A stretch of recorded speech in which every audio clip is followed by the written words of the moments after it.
Good morning, student. I am Rajendra Simori again in front of you, your maths teacher from the Gyan Manjari Vidyapeeth Mahua.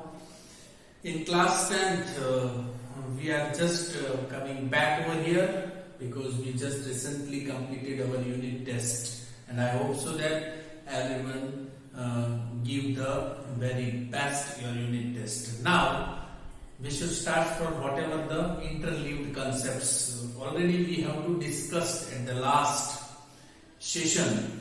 Already we have to start our going into the unit number 3, and this unit number 3 we have to reach up to the exercise 3.5 in question number 2. So today we just give you to the explanations regarding the cross multiplication method. So again we have to start for this portion. In this exercise 3.5, we have to cover the chapter 3rd, that is also we having the unit number 3 here.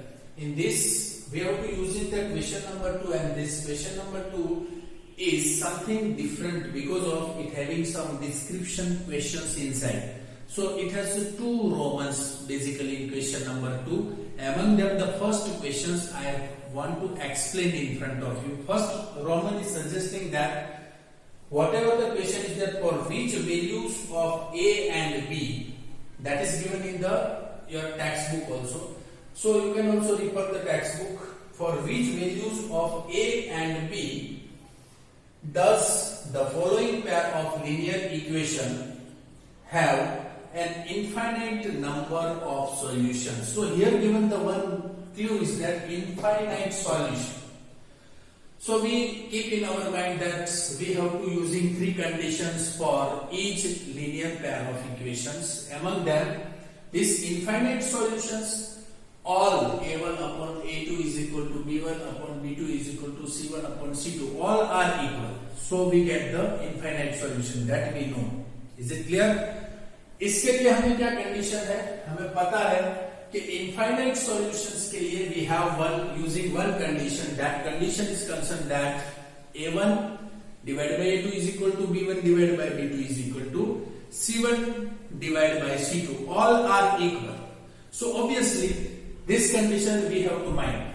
In this first Roman, it's suggesting that 2x plus 3y is equal to 7, and second one linear pair is A minus B x plus A plus B in the bracket y is equal to 3a plus b minus 2. So we just compare this particular two pair of equation with our general form of linear pair. General form हमारा क्या है? We can using that this a1x plus b1y is equal to c1 because we are using that another letters also.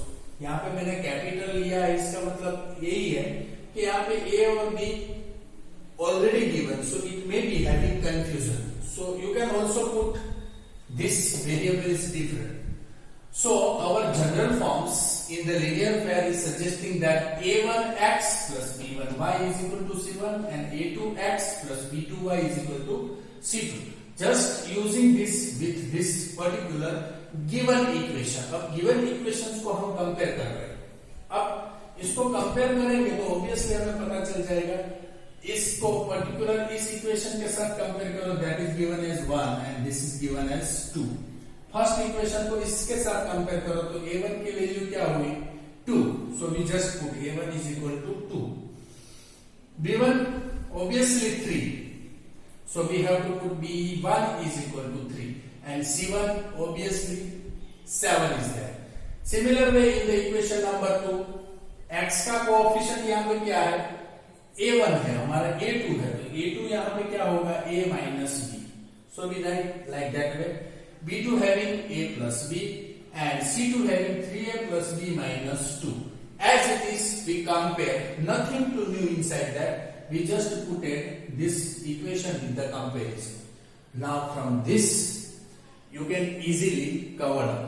अब हमें क्या याद रखना है कि हमें तो सिर्फ यही याद रखना है कि इनफाइनाइट सॉल्यूशन की कंडीशन क्या है? इनफाइनाइट सॉल्यूशन मतलब क्या हुआ? a1 divide by a2 is equal to b1 divide by b2 is equal to c1 divide by c2.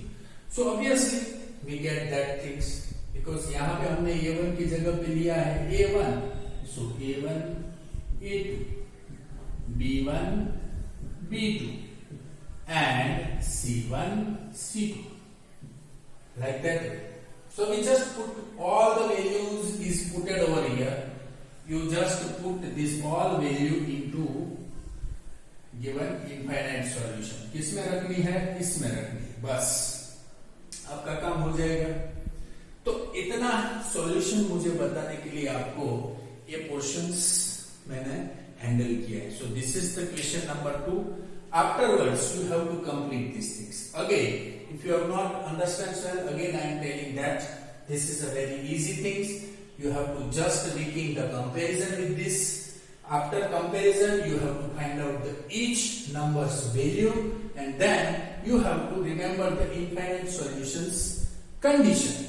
Once we have got these conditions, we just put it as it is, whatever the value we got. Suppose मैं ऐसा बात कर रहा हूँ आपको, तो आपको ऐसा लगता होगा कि सर ये कैसे होगा. तो मैं एक सिंपल सी बात बता देता हूँ कि A1 है, तो A1 की वैल्यू आपके पास क्या है? 2 है. So we just put here 2. A2 की पोजीशन पे क्या है? A minus B. Just we put like that. 2 A minus B is there.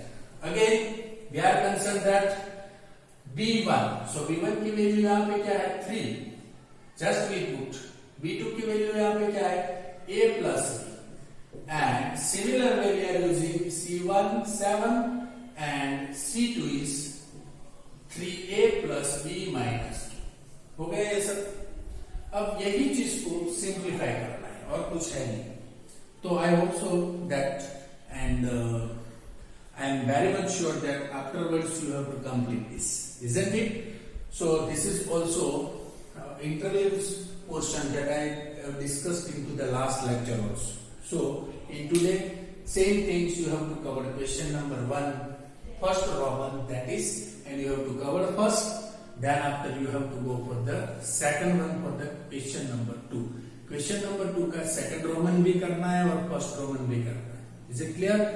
Among them, question number 3, that is easy for you because of solve the following pair of linear equation by the substitution and cross multiplication method.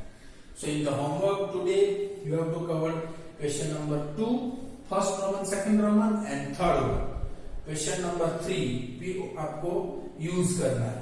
अब जो portions आपको समझ में ज्यादातर नहीं आने वाले उस क्वेश्चंस 4 के रोमन से, तो उसका क्वेश्चन नंबर 4 का first roman we will discuss here. Okay, so first before that you have to try in your notebook and you have to solve with me. Okay,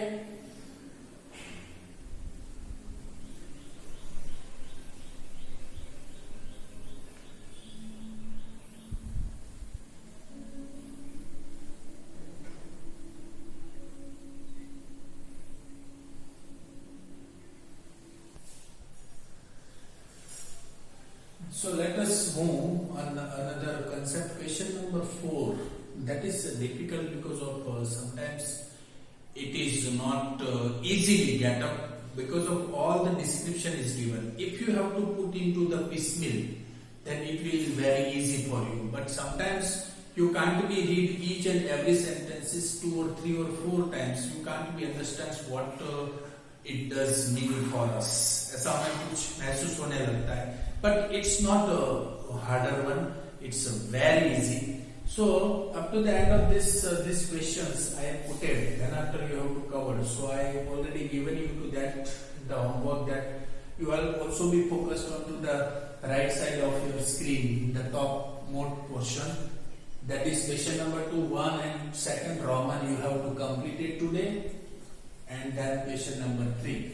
Now we are going on to the question number 4. That I want to solve the first Roman. Now in this question number 1, 4, it's suggesting the very huge description over here. So I am explaining in front of you. First of all, a part of monthly hostel charges is fixed.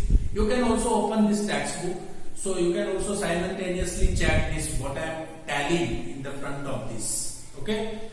So I give you to the few seconds. If you haven't this textbook, you have to keep with always with you when you are watching my video lecture. Is it clear? So first of all, a part of monthly hostel charges is fixed. Now be clear over that. The monthly hostel charges is fixed and the remaining depends on the number of days one has taken food in the mess. यहाँ पे दो type के charges है. एक charges monthly hostel charge जो fixed है और दूसरा whatever the remaining expenses depends on how many days you have to take the food from the mess. Mess में से कितना फूड लिया है उसके ऊपर डिपेंड्स होता है. यानी दो टाइप के यहाँ पे चार्जेस है. ये चीज आपको माइंड में रख लिया. आप रफ वर्क भी कर सकते हैं, पैरेलल रफ में ये सब चीज साथ में लिख सकते हैं. When the student A takes food for 20 days, she has to pay ₹1,000 as hostel charges, whereas a student B, यानी यहाँ पे दो स्टूडेंट्स है, स्टूडेंट A और स्टूडेंट B. स्टूडेंट ए के लिए भी आपको इंटरनली एक्सप्लेनेशन और चार्जेस के बारे में जो दोनों चार्जेस दिए गए और दोनों चार्जेस को आपको मेंशन करना है. सेम थिंग आपको स्टूडेंट बी के लिए भी करना है. Who takes food for 26 days pays ₹1180. यानी हमारे पास इक्वेशन बनाने के लिए दो चीज हमारे पास अवेलेबल है. बट इससे पहले हमें क्या करना है? Find the fixed charges and the cost of food per day. ये आपका फाइनल आंसर होना चाहिए. तो हमें दो चीज जो बताई गई है वो चीज को कंसीडर कर रहे हैं. फिक्स्ड चार्जेस क्या है पता नहीं और चार्जेस फूड्स पर डे वो भी हमें पता नहीं. दोनों चीज हमें फाइंड करनी. समझ में आ रहा? दोनों चीज हमें फाइंड करनी. तो फिक्स्ड चार्जेस को हम कोई भी वेरिएबल से एज्यूम कर लेते हैं. फॉर एग्जांपल हम कह सकते हैं कि फिक्स्ड चार्जेस को x से एक्सपेंड कर देते, एज्यूम कर लेते, क्योंकि हमें पता नहीं है कि how many food charges is that. समझ में आ रहा है? So we can put here fixed charges is equal to x. Second one, charges food per days, that is also not given. So, because we have to entitle in the first line is suggesting that दो तरह का charges है. एक fixed charges है और एक food का per day charges है. तो फूड का जो पर डे चार्जेस है उसको हम दूसरे वेरिएबल से एज्यूम कर लेते हैं. उसको मान लेते हैं कि एक x है तो दूसरा y है. समझ में आ गया? अब ये दो x एंड y के बाद हमें यहाँ पे जो इंफॉर्मेशन गिवन है वो दो स्टूडेंट्स की है. Students A as well as student B, दोनों को कंपेयर कर दो. ये सभी चीज करना ही इंपॉर्टेंट है. बाकी इक्वेशंस और सम बिल्कुल इजी है. बट यदि हम इक्वेशन ही नहीं बना पाते then it will very difficult to solve these kinds of equations, isn't it? So be careful whenever you got these things. Completely you have to understand each line and then you implement, isn't it? अब हम ऐसा करते हैं कि for students A and students B दोनों को हम अलग अलग कर देते हैं. उसमें हमें पता ही है कि दो तरह के चार्जेस है. एक नंबर ऑफ डेज है, cost food for the what ever the days is given. हमें पता है कि अभी हमने पढ़ा कि स्टूडेंट ए कितने चार्जेस है, यहाँ पे 1000 है उसके चार्जेस. उसने पे किए. कितने दिनों के लिए उसने पे किए? 20 डेज के लिए. So we have to use number of days. How many number of days is that? तो obviously we have to consider here 20. कितने डेज है उसके ए के? आप लाइन में पेंसिल से भी उसका यूज कर सकते हैं. Number of days for the students is 20. Therefore, the cost of foods for 20 days how many? उसने कितना एक्सप्लेन किया है यहाँ पे कि 20 डेज है तो obviously it having the 20 rupees. अब हमें पता है कि 20 डेज के लिए पर डे कितना है? y. तो पर डे y है तो इसके चार्जेस 20 डे के लिए कितना होगा? 20y होगा. कितना होगा? 20y. Because of food per days हमें पता नहीं है कि फूड पर डेज कितना है, चार्जेस कितना है हमें पता नहीं है. वो तो हमने एज्यूम किया है y. अब हमें पता है कि 20 डेज के लिए कितना होगा तो 20y ही होगा ना. obviously. Similar way we are using that. अब ये चीज हमारे पास आ गई. अब ये पहले मैं स्टूडेंट्स एक ही बात कर रहा हूं. नंबर ऑफ डेज 20 है, कॉस्ट फॉर 20 डेज 20y हुआ. So in the questions what it suggests, when a student A takes food for the 20 days, she has to pay rupees 1000 as a hostel charges. Hostel charges के लिए वो क्या explain कर रहा है, expense कर रहा है 1000 रुपीज. तो 1000 वो कर रहा है तो मतलब ये हुआ ना कि फिक्स्ड चार्जेस आपके कितने हैं x और पर डे चार्जेस आपके कितने हुए 20y. दोनों वो कितना पे कर रहा है 1000 रुपीज. सो इक्वल 1000 रुपीज हम लिख सकते हैं x plus 20y is equal to 1000. दोनों को मिला. अभी भी हमारे पास फिक्स चार्जेस x ही है, चार्जेस फूड पर डे भी हमारा y है. बट हम ऐसा इक्वेशन बना सकते हैं क्योंकि क्वेश्चंस में गिवन है, यही क्वेश्चंस में बताया गया है कि दोनों का चार्जेस उसने कितने पे किए 1000 को. दोनों को मिलाना है मतलब प्लस करना है. प्लस को किन किन के बीच में करना है x plus 20y is equal to 1000. So that's we have to make. So this is our equation number 1.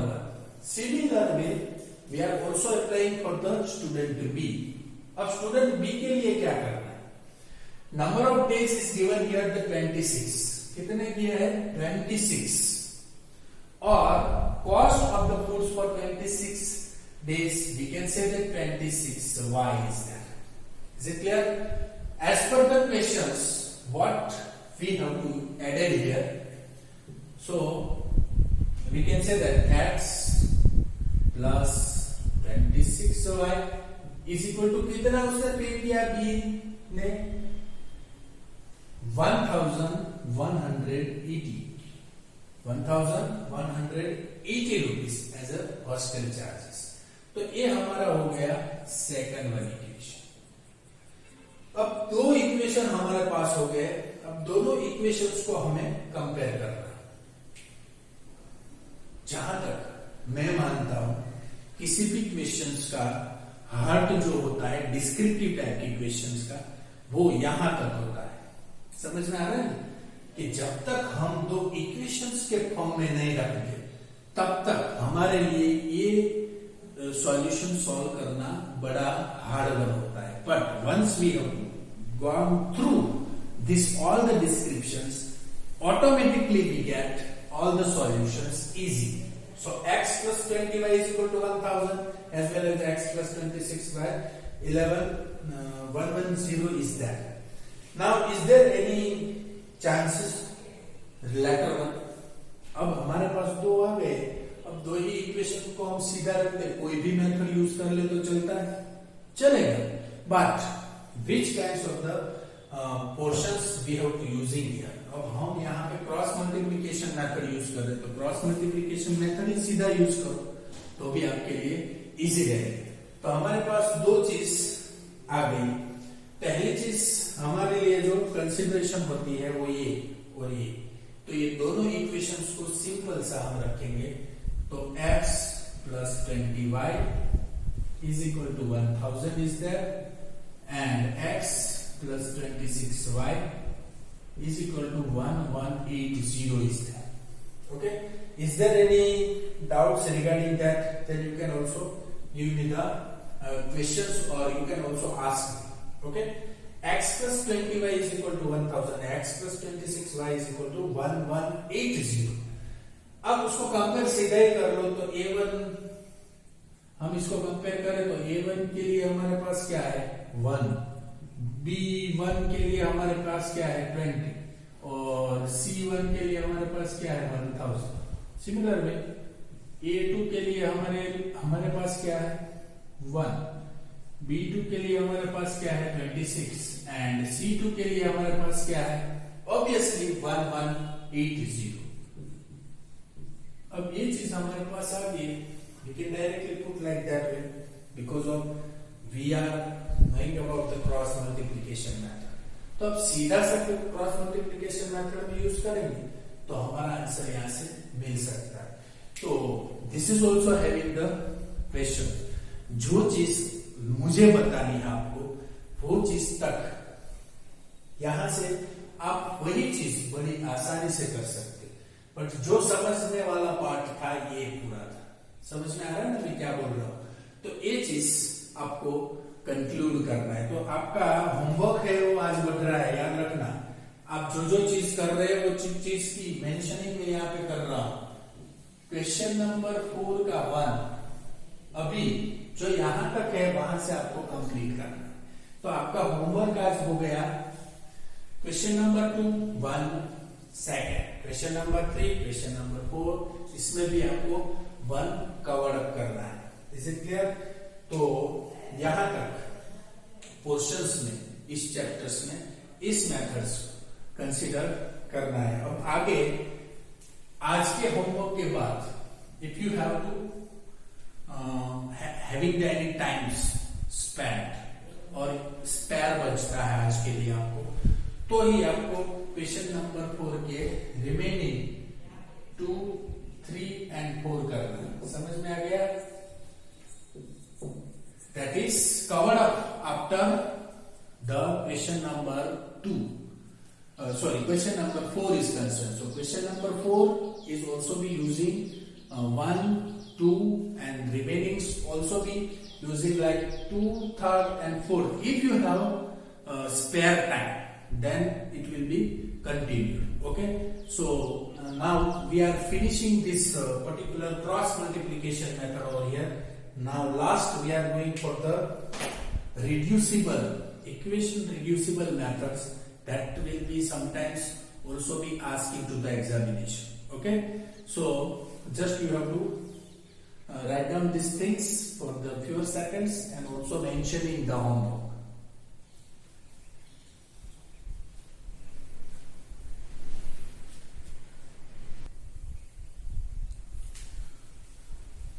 So now just we are going for the end of this conclude of this chapter. We have to take another most crucial and most important method for the using here, that equation reducing method. Equation reducing method to the pair. Sometimes what will happen in this chapter, we have talking about only for the linear pair of the equation. But some of the equation is not in the form of linear. For example, we can say that this 2 by x plus 3 by y, that is not a pair of linear equations. Is it clear? So sometimes we have to get these kinds of the equations, and how can we solve using this all the methods, whatever we method discussed, starts from the substitution, elimination and then cross multiplication. Among these all 3 methods, it is always applicable into the linear pair. We are not using for the non-linear part of the equation. So यदि हमारे पास ऐसी कोई चीज आ जाए कि जो linear form में नहीं है, तो हमें कैसे इसको solve करना है, वो चीज इस particular method में हम समझते हैं equation reducible to the pair. This particular method is very easy. But if you have to consider more focused on it, how can? Suppose we can say that 2 upon x is equal to 3 upon y is equal to 13 and 5 upon x minus 4 upon y is equal to minus 2 is there. अब समझो तो इसको कुछ ऐसा करें तो इसका portion बन सकता है। जैसे कि मैंने ऐसा बोल रहा हूं कि 2 upon x से इसको हम ऐसा लिख सकते हैं 2 1 upon x, ऐसा लिख सकते हैं 2 into 1 upon x. Similar way we are using 3, then 1 upon y is there and 13 as it is. Same way for the second one, 5, that is also be having 1 upon x minus 4, that is also be 1 upon y. ये आप समझ लो कि 2 into 1 यानी 2 by x हो गया, 3 into 1 यानी 3 by y हो गया। इसी फॉर्म को हम इसी तरह ऐसे भी लिख सकते हैं। समझ में आ रहा है ना? a minus 2 रहा, अब ये चीज को हम समझ ले और बाद में ऐसा बोल सकते हैं कि 1/x को कोई भी वेरिएबल ले लो p और 1/y को q ले लो। मान लो कि 1/x is equal to p, we assume that, and 1/y is equal to q, तो हमारा पूरा इक्वेशन ऐसे फॉर्म में बन सकता है। कैसे? जैसे कि 1/x की जगह हो गया 2p plus 3q is there and 30, that is our first, and second बन गया 5p minus 4q is equal to minus 2, that is our second equation। तो ये इक्वेशन हमारा बन गया। हमने तो सिर्फ यही किया कि इसमें 1/x है उसको बाहर निकाल दिया, तो 1/x और 1/y को एक पर्टिकुलर वेरिएबल से हमने डिफाइन कर दिया और वो डिफाइन करने से हमारी इक्वेशन की फॉर्म आ गई। अब ये इक्वेशन फॉर्म आ गया तो हमें तो सिर्फ यही याद रखना है कि p की जगह उसकी वैल्यू क्या है 1/x, q की जगह उसकी वैल्यू क्या है 1/y। अब कोई भी मेथड से आप इसको सॉल्व कर सकते हो, या आपको अच्छी तरह से सब्स्टिट्यूशन मेथड आ रही है तो सब्स्टिट्यूशन मेथड से आगे बढ़ो, एलिमिनेशन अच्छी तरह से आती है तो एलिमिनेशन मेथड से करो, या आपको क्रॉस मल्टीप्लिकेशन अच्छी लगती है तो क्रॉस मल्टीप्लिकेशन से आप इसका सॉल्यूशन करो, है ना, इजी चीज। तो ऐसे किसी भी इक्वेशन को रिड्यूस करना है, उस मेथड को इक्वेशन रिड्यूसिबल मेथड बोलते हैं।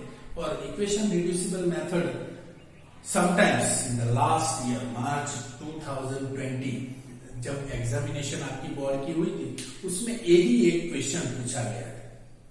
तो यहां पे ध्यान रखना कि ऐसी कोई भी चीज आपके सामने आए तो इसको कैसे रिड्यूस करना है वही आपको पहले माइंड में रखना है, और बाद में वही चीज को आप कोई मेथड से एप्लीकेबल करते हो तो उसमें एप्लीकेबल करने के बाद once we have to get the value, तब हमें याद रखना है कि 1/x की जगह हमने क्या एज्यूम किया था। यदि वो एज्यूम करना भूल गए तो आपका आंसर गलत आ सकता है। समझ में आ रहा है? तो ये चीज आपको इस लास्ट मेथड्स में बता रहा हूं। तो इसी मेथड्स को आपको आगे बढ़ाना है, आपको सॉल्व करना है। कोई भी मेथड से आप सॉल्व कर सकते हो। अभी मुझे कोई मेथड आपको सिखानी नहीं है, ऐसा नहीं है कि आपको सब्स्टिट्यूशन मेथड नहीं आती है, एलिमिनेशन मेथड नहीं आती है, क्रॉस मल्टीप्लिकेशन मेथड नहीं आती है। यदि आपने सिंप्लीफाई कर दिया इसके बाद तो आप कोई भी मेथड से इसका सॉल्यूशन निकाल सकते हो। तो ये आपका और एक होमवर्क आज के दिन में बढ़ रहा है। मैं क्यों ऐसा कर रहा हूं ये आपको पता है, क्योंकि वही चीज रोटेशन में हम बारी बारी से सुनेंगे तो वही आपको सुनाई देगी। समझ में आ रहा है? तो ये चीज आप अपने माइंड में रख लो। अब सपोज मुझे ऐसा करना है कि ये चीज है, ये चीज को कैसे मैं सॉल्व करूं? सब्स्टिट्यूशन मेथड से करूं, एलिमिनेशन मेथड से करूं, या क्रॉस मल्टीप्लिकेशन मेथड से आप कर सकते हैं। Is it clear? तो फिर से मैं आपको बोल रहा हूं कि लास्ट वन मेथड्स, उसमें एक्सरसाइज में 3.1 को आप कंसीडर करो, और लास्ट एक्सरसाइज जो हमारी एक्सरसाइज नंबर 3.6 है उसको हम स्टार्ट करेंगे, क्योंकि आज हमने ये मेथड नहीं सीख ली है। इस मेथड को आपको कंक्लूड करना है, याद रखना, this is also be concluded. मैं आपके होमवर्क में ये तो सब चेक करूंगा, जो रिड्यूसिबल मेथड आपको बताई आज मैंने, उसमें आपने जो मैंने यहां तक पढ़ाया वहां से आगे कोई भी मेथड से आपने कंक्लूड किया है वो भी मैं आज चेक करूंगा। Is it clear? तो आज आपका मैथ्स का हर दिन का जो शेड्यूल होता है इससे थोड़ा मैंने ज्यादा आपको होमवर्क दे रखा है, due to you have to get more practicing on it, isn't it? So you all are aware with this homework as well as whatever we take at the last. Both things you have to continue.